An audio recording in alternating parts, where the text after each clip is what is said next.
everyone has been with the support from the community, local construction companies, local farmers, moving people back and forth across a very dangerous situation at times, trying to help the people that were stranded on the other side of the Nolichucky River. So again, if you we just ask that you pray for those people over there. We pray for the people that they may be unaccounted for, and all that's going on. But I would like to just make a quick comment about the coordination of the teams that have been at work here. And I won't get them all, but the Sheriff's Department has led the way as far as trying to keep people safe and keep the traffic moving and keep the traffic stopped where it needed to be stopped. Our Highway Department has done an amazing job. First, clearing trees off of roads from the wind and the rain early on Friday morning, and then shifted immediately to road reconstruction over on the Nolichucky River area. They've just done an amazing job in coordinating other people trying to help.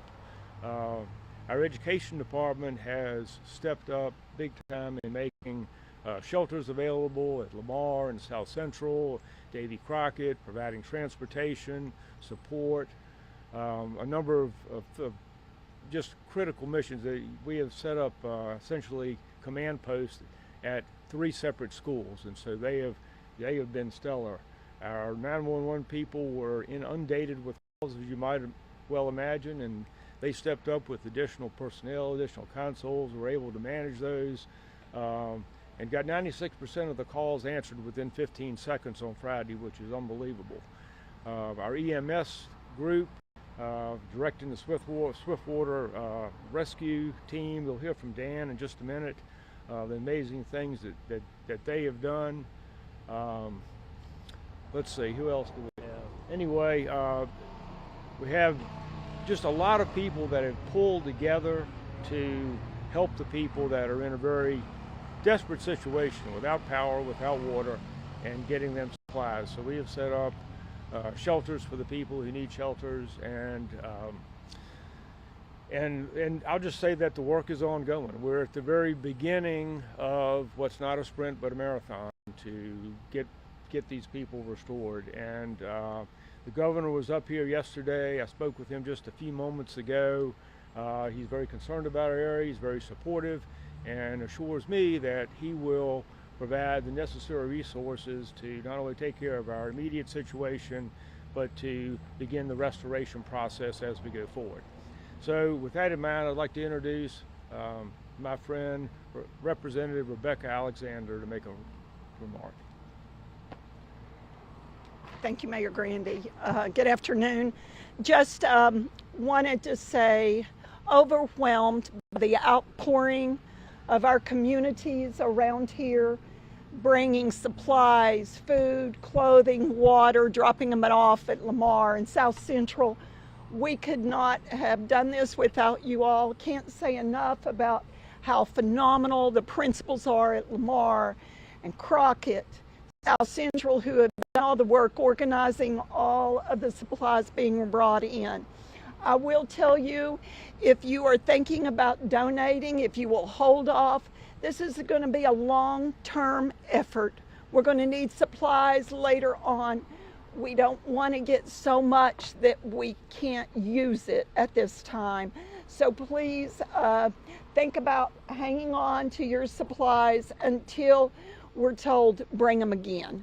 Also, if you are out driving about our South Central community, our roads across the river are not great for a Sunday drive. We've got vehicles going in. We've got big trucks, dump trucks with rock and equipment that has to get in to do the roads, with Freight Ridge to get in to be able to do their electrical work. We desperately need people to stay off the road unless you live in that area and need to get in to access it. We thank you for this community and for the love it has for everyone around them, and we appreciate all you're doing. Keep it up. keep up the prayers. We certainly need them. Right now, I'd like to turn it over to Dan Wheely, who is our Chief of EMS Operations. Thank you. Dan. Thank you. I just want to give a brief update on our search and rescue operations right now. We have 16 search and rescue teams deployed to the area. Those are comprised of swiftwater rescue personnel, land search personnel, drone search capabilities, as well as canine search capabilities. We're actively searching in 2 different zones. The area from the Unicoi County line to Jackson Bridge has teams deployed to that area. From Jackson Bridge to the Greene County line has teams deployed in that area. And we're searching grid by grid currently. As has already been mentioned, we need the community to continue to support us, and part of that support is just limiting the visits to the area. We know everybody wants to help, but it really we need to have access in there for our emergency responders and our search teams to be able to locate those people that we need to find and need to help. We know we still have people that are cut off, and we're actively working to get into those areas, assess those needs. We talked to one group last night that was okay with shelter in place, and so one of our focus today is to reach back out to those areas we know that are cut off and assess the need for evacuation and facilitate that today for those while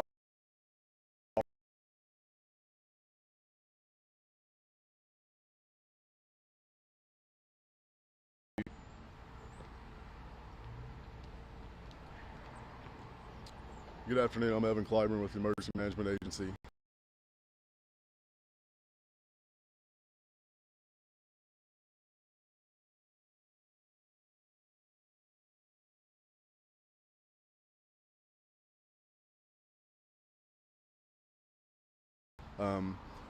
Multiple agencies, federal, state, local, are coordinating as we speak. We ask that people continue to be patient. I understand that is an extremely hard thing to do right now as we continue to work with our response agencies, humanitarian efforts to supply folks with just basic needs, water, shelter, power. We are continuing to support department, fire departments, EMS, 911, all our local city, county governments that provide water, power, sewer services. We're coordinating with those efforts in an effort to restore some basic needs as quickly as possible.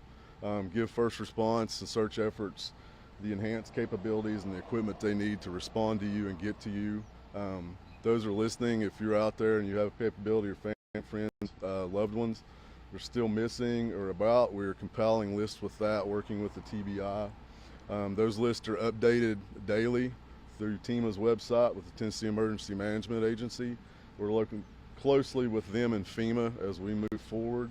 We're coordinating not only with our local efforts for the long game, we're coordinating efforts for response teams that are coming from across the United States and nation. As we move forward with that, we were pushing out information.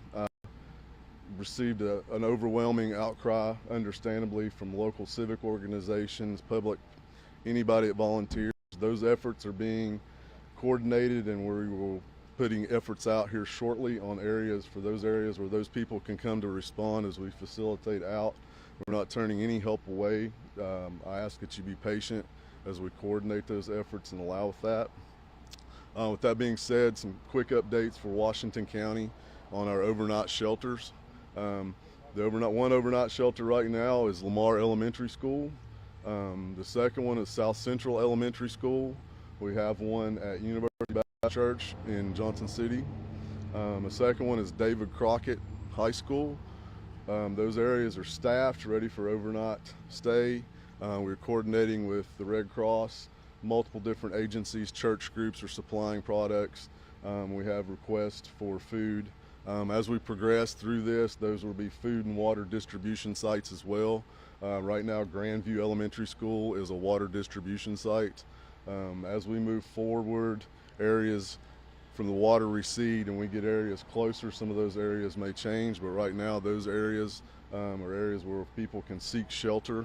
We're coordinating right now to get medical relief in there for all folks. So again, we ask people that if you're not from the area and you don't have anything here, please stay out of the area to not hamper response and rescue efforts. Those efforts right now are to get basic human needs to people: water, shelter, food, power. So I just ask that people would continue to be patient. With that, we're working closely with the school board system, so I'd like to now introduce Dr. Jerry Boyd.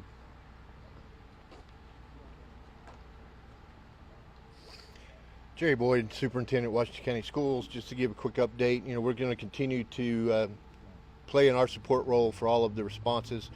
As was stated, we have 3 schools that are currently both resource distribution centers and shelters, and we're ready to adjust as we need.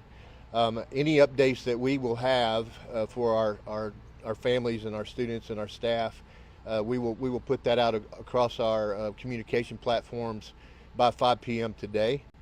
We do anticipate schools being closed for some time, but we will finalize the details and communicate out this afternoon.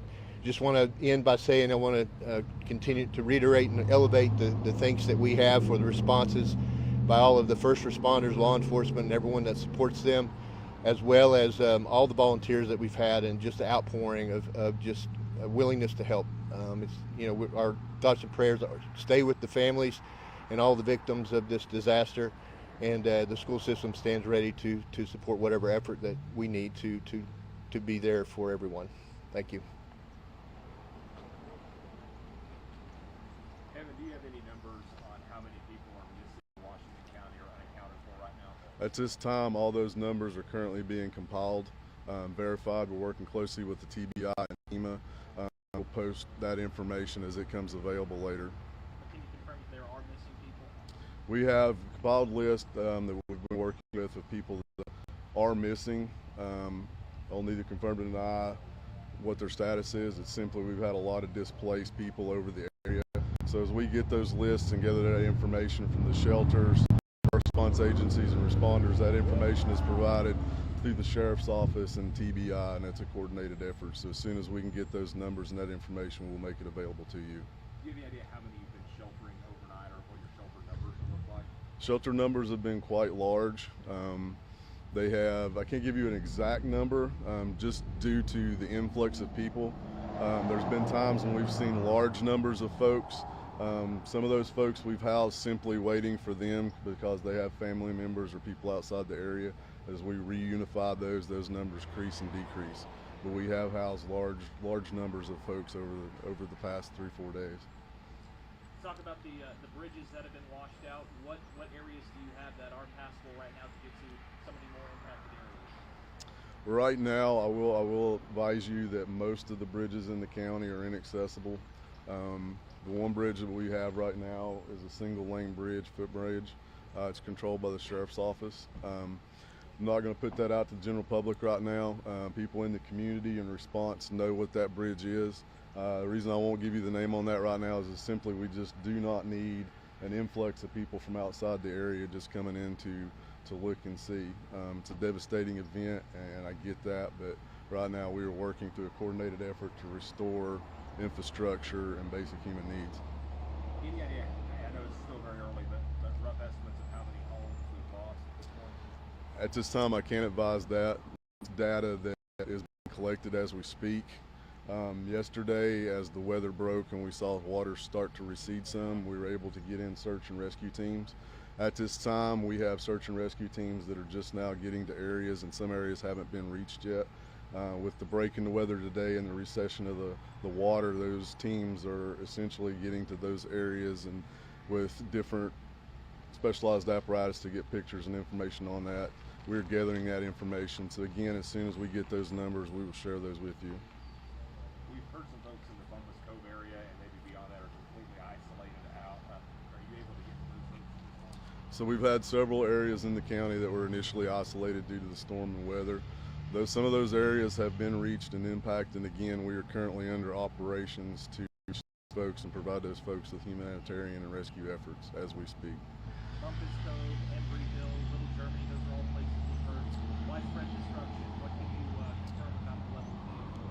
I can only confirm, again, it's early. We're still assessing things, but those are areas of high probability and high concern because those are areas, much like the rest of the Knowles River Valley throughout the 4 or 5 county area, that was highly impacted.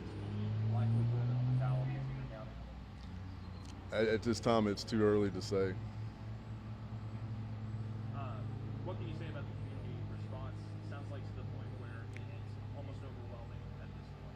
The community response has been overwhelming, and we welcome that. Again, this is something that's not going to be fixed overnight, so we're in it for the long haul. So as we do that, we're coordinating with community efforts and response, resources and donations to make sure that we can extend our response and extend those things to people as we progress through this. Thank you.